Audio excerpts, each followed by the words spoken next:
Hey guys, welcome back to my channel, and if you're new here, hi, my name is Julissa and welcome. When I'm with my baby, yeah, all the bad things disappear.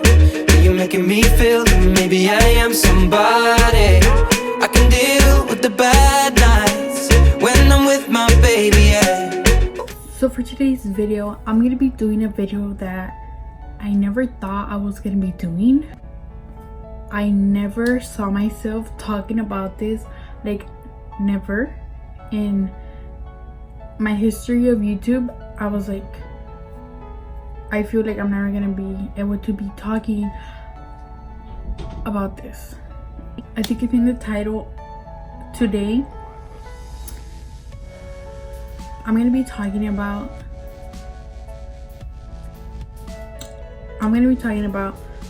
how me, a 14-year-old, beat cancer. I beat it, guys.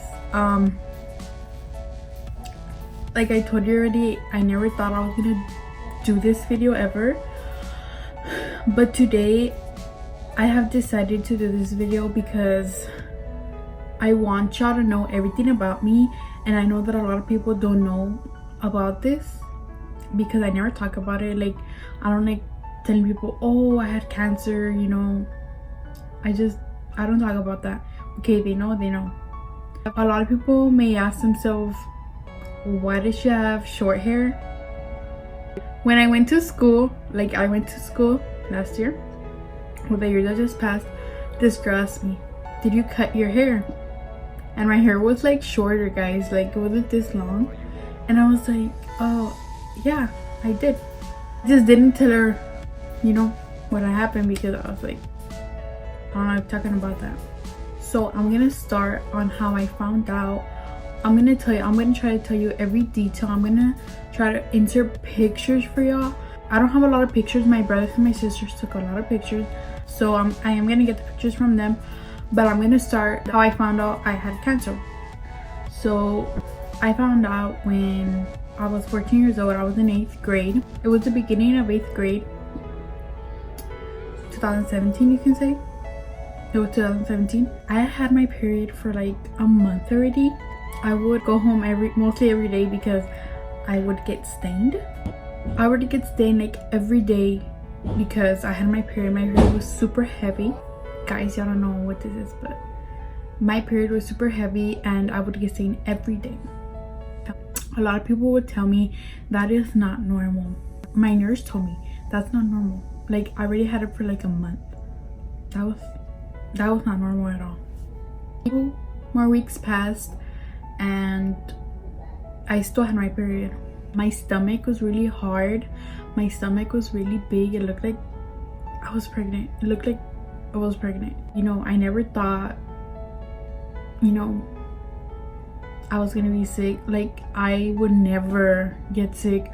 Like, people would have the flu in the house, I would never get it. Like, I was super healthy. Not physically healthy, but like I would never get sick. Like, my genes, I guess, were really like strong. So, you know, it was already too much. So my mom took me to this doctor, and you know, she told me, like, I peed in a cup, whatever, you know, I guess to try to see if I was pregnant. Like, no, ma'am, like, I'm not pregnant. So, you know, it came out negative, whatever. They did me a sonogram to try to see, like, you know, if they saw something in my stomach. They didn't find nothing. Like, they couldn't even see. They didn't even know like what was going on. That didn't help. My stomach would hurt every time I would have my period. I guess I thought it was cramps, but it wasn't cramps. One time, it was like in the night, my stomach started hurting really, really bad that I just couldn't hold it no more. Like, it hurted really bad. And like the next day, I went to Mexico with my sister and my cousin. Went to a doctor over there. It was a girl. I don't know what was her name. We went, and then what she told me, like, she did a sonogram and she told me that she saw black liquid in my stomach. She couldn't see nothing.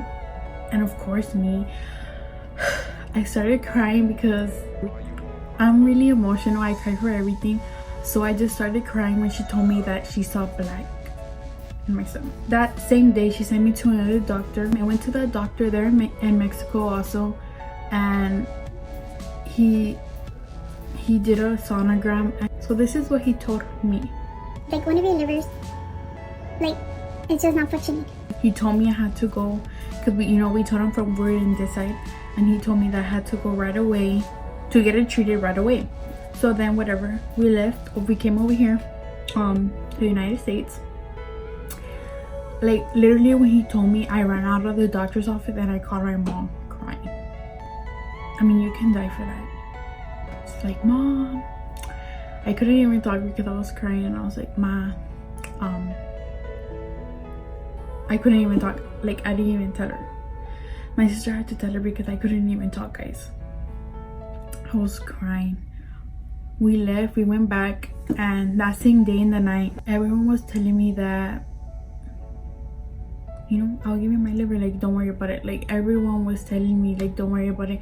Like, I'm not a match, your dad would give you one, my mom would give me one, my grandma, anyone would give me one. And like, I guess that calmed me a little bit, but I was like I was so scared. At my tia's house, and I got the stomach pain again, and I was like crying because it really hurt. So my mom took me to the hospital, and I went, and they were running tests. I got there and they started running tests, and they told my mom, and then in Mexico, they told them that, one of my livers wasn't functioning. And then, well, they ran tests to see if it was that, and they told my mom that it wasn't that. I was like 2 weeks in that hospital, and they wouldn't tell us nothing. I would see a doctor every day. I would see a different doctor. Didn't know what was going on. 2 weeks later, when I was in the hospital, they moved me to another hospital. Over there in the hospital, I was there for about days, probably like a week. And then a week later, a doctor came in. Like, I just wanted to know what was wrong with me. Like, what was wrong? Like, can you fix it? Like, I just want to go home. I was like a month in the hospital, just laying down. I was like already tired. I wanted to go home really bad. After that, this doctor just came in, and I already had seen him for like, since I got there, he was seeing me. He would go in every day. I don't know what's wrong. I don't know what it is. I don't know this. I don't know this. Finally, that day, there was this one day that he just came in, and all my family was there. And all my family was there, gathered around. And then he came and he sat next to me, and then he grabbed my hand, and then he was like, I have to tell you, I already know what's wrong with you. And I was like, okay, what's wrong?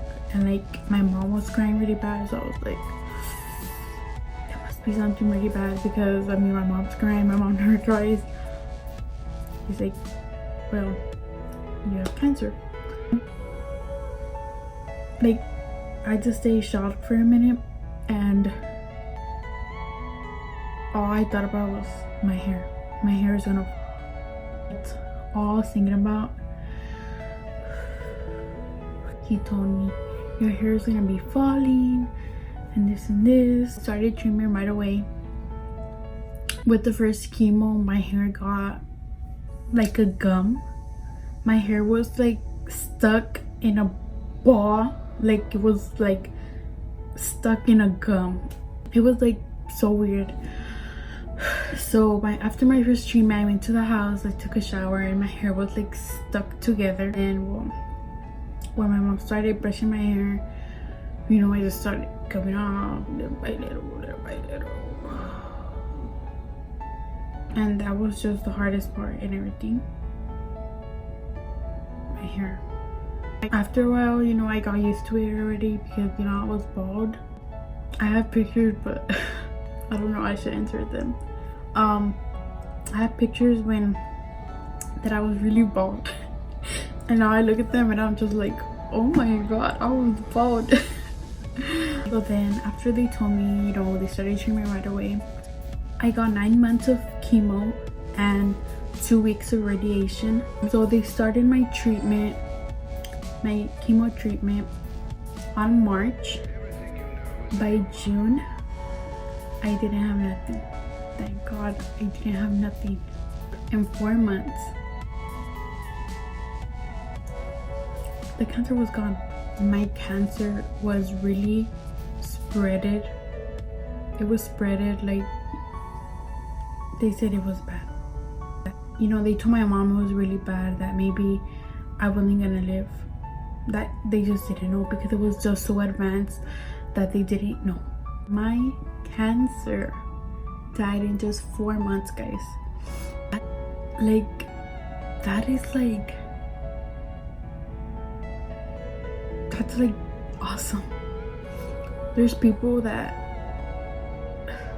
just live with cancer like for years and years and years. Before I went to the hospital, I had to get my blood.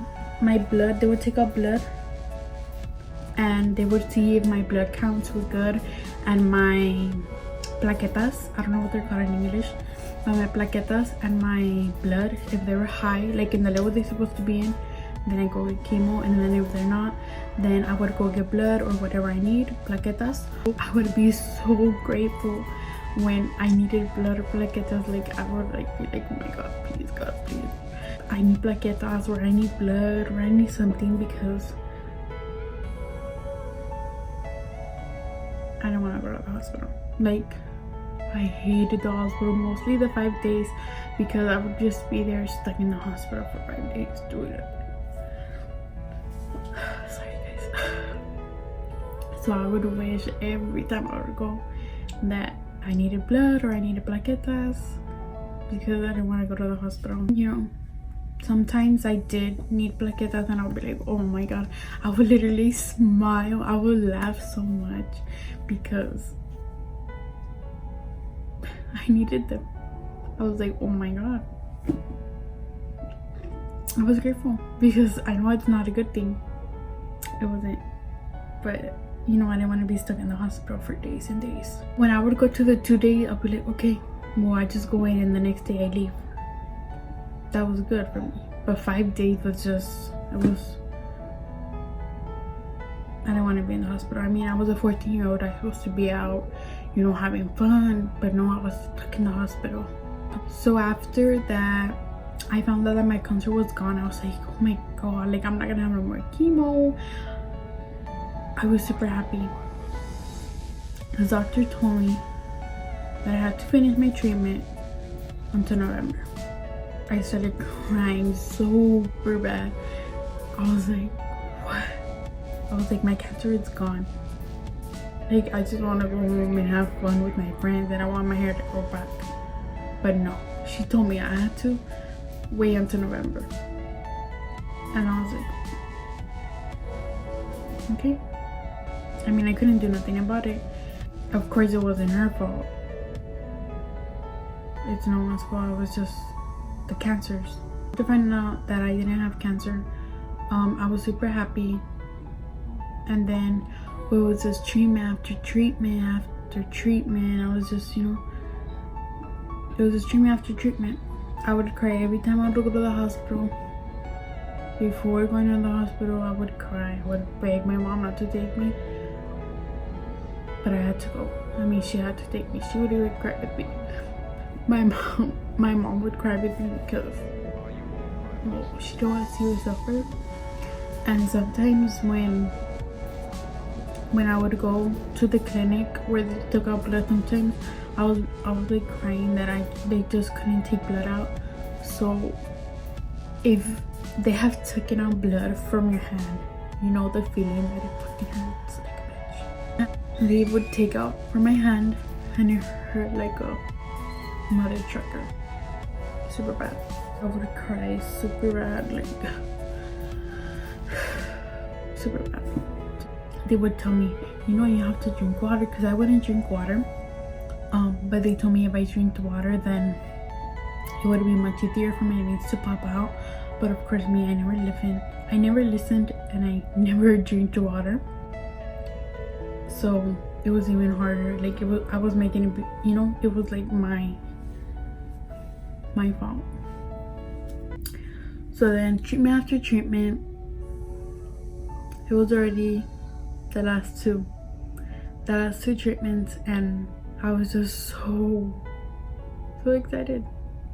I was like, I'm gonna finish, and I'm grateful, and I never want that to come back. After the treatments, the last treatment, it was like the best thing ever. It was 5 days, but I was like, this is the last one. Like, yeah, I'm gonna finish. It was the last day, and I was telling everyone, it was my last treatment. You're not gonna see me no more. It's my last one. I was super excited because I was already leaving, and I'm never gonna be in this hospital ever again. That's the only feeling I felt. 2 weeks later, I rang my bell, and I do have pictures. I will insert them somewhere here. I do have pictures where I rang my bell. I was wearing a little hat. I would wear a little hat every time because my hair was like, I was bald, guys. I would never take off my hat, only when I was alone or with like my mom, you know, my siblings. I would literally go sleep over at my friend's house, and I would sleep with my hat on because I didn't like no one seeing me without my hat on. So now I am cancer free, and I am 1 year cancer free. I'm going to 2 years of my cancer free on November. I fucking beat cancer.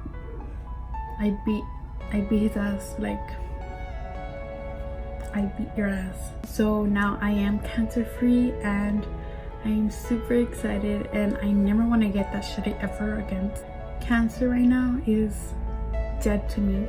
Fuck cancer, guys. So now all of y'all know that I had to find my hair super short because I beat cancer, and I'm super excited for y'all to know this because a lot of y'all don't know this and y'all don't know the story.